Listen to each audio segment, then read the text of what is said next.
Welcome back to Books and Boarding Passes. If you're new here, my name is Taylor and today I'm going to be giving y'all my Disney World food review. Super cute today.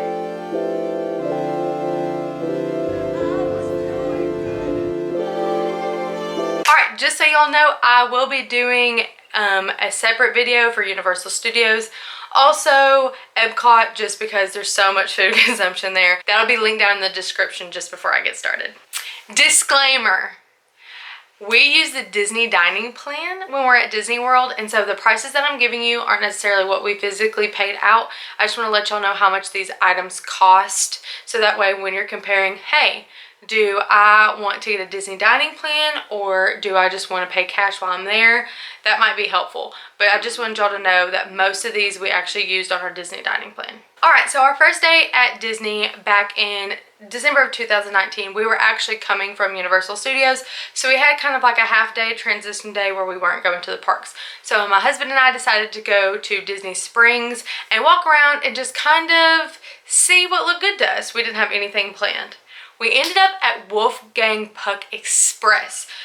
I've heard a lot of people actually don't know about this, but Wolfgang Puck's restaurant actually has like an express quick service restaurant. And let me tell you, if you're like me and my husband, where fancy food is kind of lost on us and we're more of a fast food, you know, cheeseburger kind of girl, then you're gonna love this.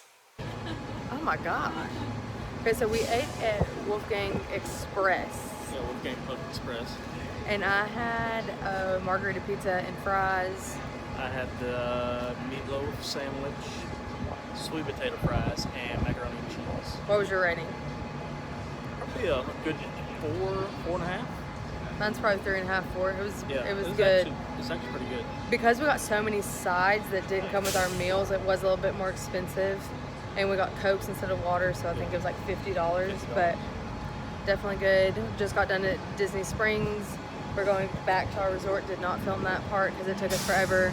We're staying at Pop this time. Last time we stayed at, where did we stay? Somewhere at sea. Coronado Springs. Yeah. And so we are just waiting on Brantley and Colby to get here. They are currently on their plane. And so we will update later on. So I ended up getting a pizza for $12.50. It's pretty large. I'll insert a picture here. Definitely 2 to 3 people could have ate on it. I also got a side of fries. That's not like a ticketed menu item, so I'm not sure exactly how much they put extra on our ticket for that. My husband actually got the bacon wrapped meatloaf sandwich with a side of mac and cheese and sweet potato fries. That ran $15, which I definitely thought was worth it. It was a huge sandwich, a lot of fries, and then the mac and cheese. The only problem, if you've watched my Universal Studios video, you'll know my husband likes creamy mac and cheese. Most restaurants bake their mac and cheese, which makes it less creamy. So he decided to tell my mom that she cooks better than Wolfgang Puck, since he likes her mac and cheese better. Meatloaf could use a little more ketchup and cheese like you make it. These type of noodles for mac and cheese, so-so. Do a little better job. I guess make them 4 stars so far. So your assessment is that good old Laura's cooking, good old Cookie Fred's Yeah, she cooking. can keep up with Is it better than Wolfgang Puck Express. Okay. The Express. I haven't had the regular Wolfgang, but the Express, she's good. We actually were waiting on our friends to fly in. So once they flew in, we went to the Enchanted Rose. This is like a lounge bar in the Grand Floridian Resort. It's very Beauty and the Beast themed. When I say very, it's like upscale and it's not obvious unless you were a fan. Okay, so we just got in the Skyliner. We just left Hollywood Studios, but I forgot to review the bar that we went to last night. What was it called, B? Enchanted Rose. The Enchanted Rose. I got what's called a lavender fog, and it tastes like soap. Preston got, he tried to get a Red Bull and vodka. No Red Bull, so he got a Jack and Coke, I'm pretty sure, right? Yep. What'd you get, Brent? I got the Island Rose. He did not get a Jack and Coke. And then what'd you get? He got a Crown and Coke. Crown and Coke, double. What'd you get? I got a Buffalo Trace and Coke. And then they got a thing of We did steal a coaster. I'm pretty sure you're allowed to. And then they got truffle fries. And so everything was good except for the lavender fog. It was gross. Hey, will you look back? Did they charge you for that lavender fog? We need to look. But I would give it like 4.5. Like 4.5 stars. Great. We've only done like quick service, like cheapo stuff so far, and so I don't really have anything else to review, so I probably won't have anything to review until tomorrow.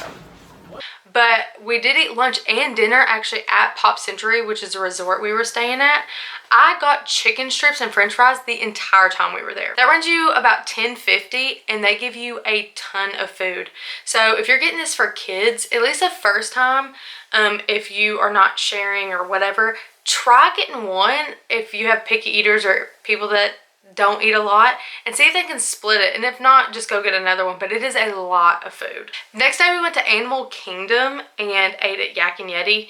Had a horrible experience 2 years ago at Yak and Yeti, not with the food itself.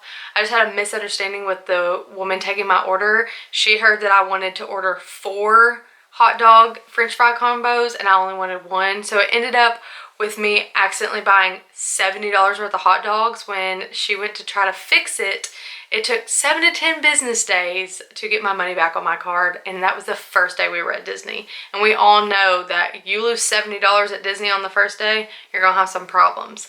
But this time I decided to get a cheeseburger and everyone else got the beef bowl. The cheeseburger is $15.99, which is even expensive for Disney for a burger, but it was good. The beef bowl though is $12.79 and is really good. I tried some of my husband's. Awesome. I definitely recommend that.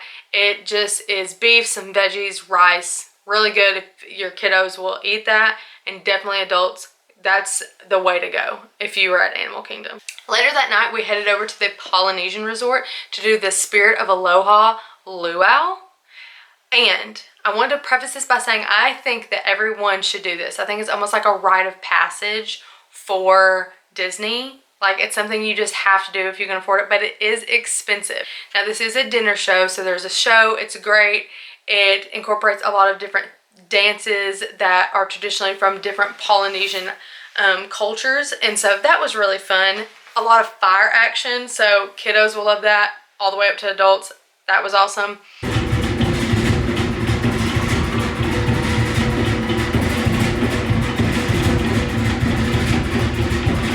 The only thing is, I'm not a huge Polynesian food fan. I love and appreciate and respect so much Polynesian culture. It's just the food is not for my palate. You do get served family style, so you sit at your table and they bring you fruit, they bring you salad, they bring you coconut or pineapple bread. I'm a big starch person, big carb person, and I was not into that.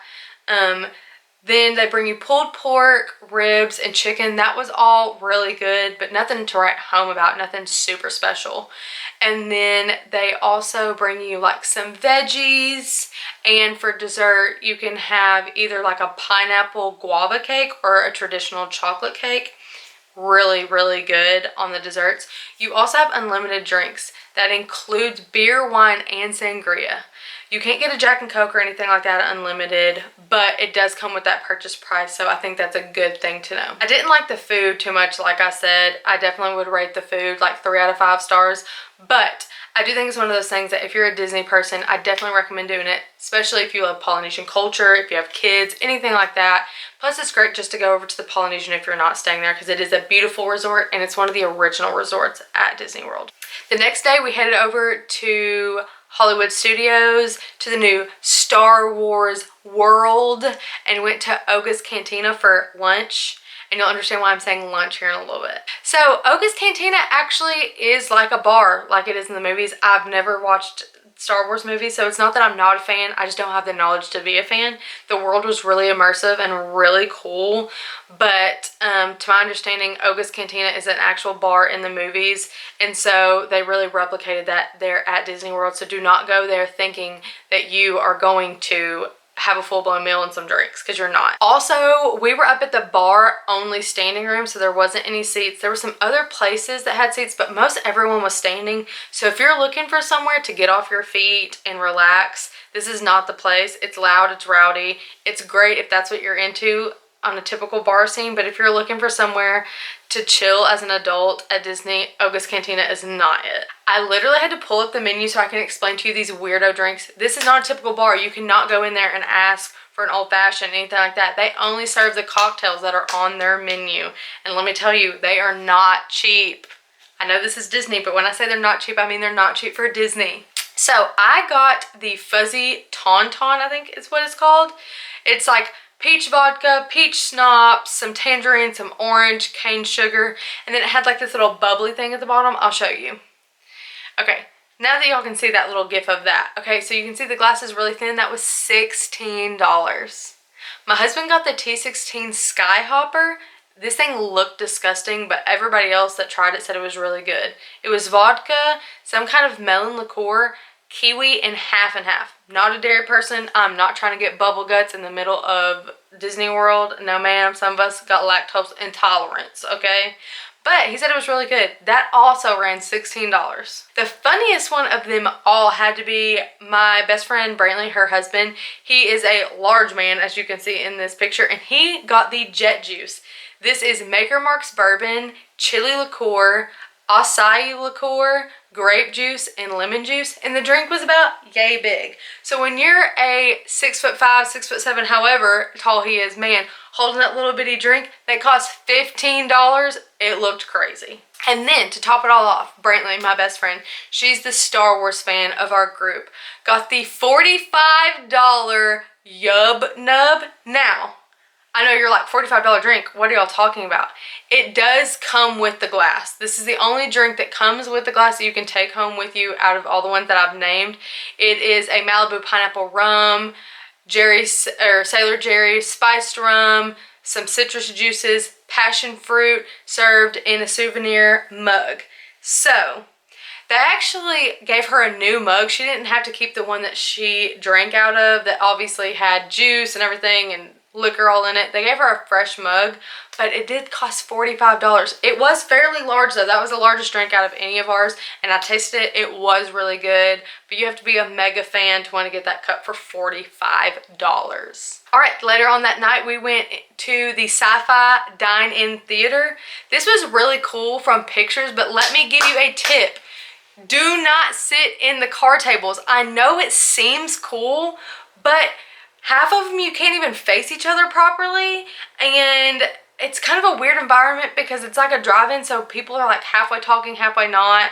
So if you're there to like converse or hang with people, family, friends, whatever, this is not the spot, but the food is great. I heard mixed reviews about this place. My reviews are up, A+, loved it. I'm pretty sure we got the fried pickles as an appetizer. Those run $10, but they bring you a lot and it was really good. I got the steak that came with a starch and veggies, $33. The steak was as big as my head. It was amazing. And then my husband got the chicken pasta. Now that did run $24. I thought it was kind of expensive for a regular place, but pretty on par for Disney, and it was also really good. We also got a dessert since we were using the dining plan like I mentioned earlier in the video, and we all got milkshakes. So that makes no sense when I said I didn't like dairy earlier. But it is at the end of the night, so I was like, listen, if I get bubble guts now, we can just head back to the resort, you know. That was my plan, because I do like ice cream and ranch dressing. And some cheeses. So I'm like, I just deal with the consequences if it's worth it. Anyways, so our second to last day, we went and had breakfast at Be Our Guest. That's in Magic Kingdom. And this is one of those things kind of like the Spirit of Aloha luau that I definitely think is a must-do, like check off your bucket list, but I definitely think that it's way overpriced. I got the Feast a la Gaston and it was $29, and it's pretty much like the sampler platter that you can get at like Cracker Barrel or like Waffle House, where like you got 2 eggs, sausage, bacon, some type of potato, and maybe some type of toast for $29. And I'm like, girl, I could get this for $5.99 at Waffle House and it would probably be better. So it is super expensive. I also got a mimosa and it was $11. I've never had Be Our Guest lunch or dinner, but I definitely recommend, if you're going to make that such a special occasion, go to Be Our Guest for a dinner, things like that, because breakfast is overpriced. The way that the whole thing is set up is weird. I did have a friend with me that had done dinner at Be Our Guest before, and she definitely said you don't get the full effect when you go for breakfast. The restaurant itself is absolutely gorgeous. They have tons of rooms, different things like that. But I definitely have to say the food, since this is a food review, is not worth 30 bucks. All right, that's it for this general Disney World food review. This is from my vacation that I took December 2019. So next time I go, I will have some updates for you.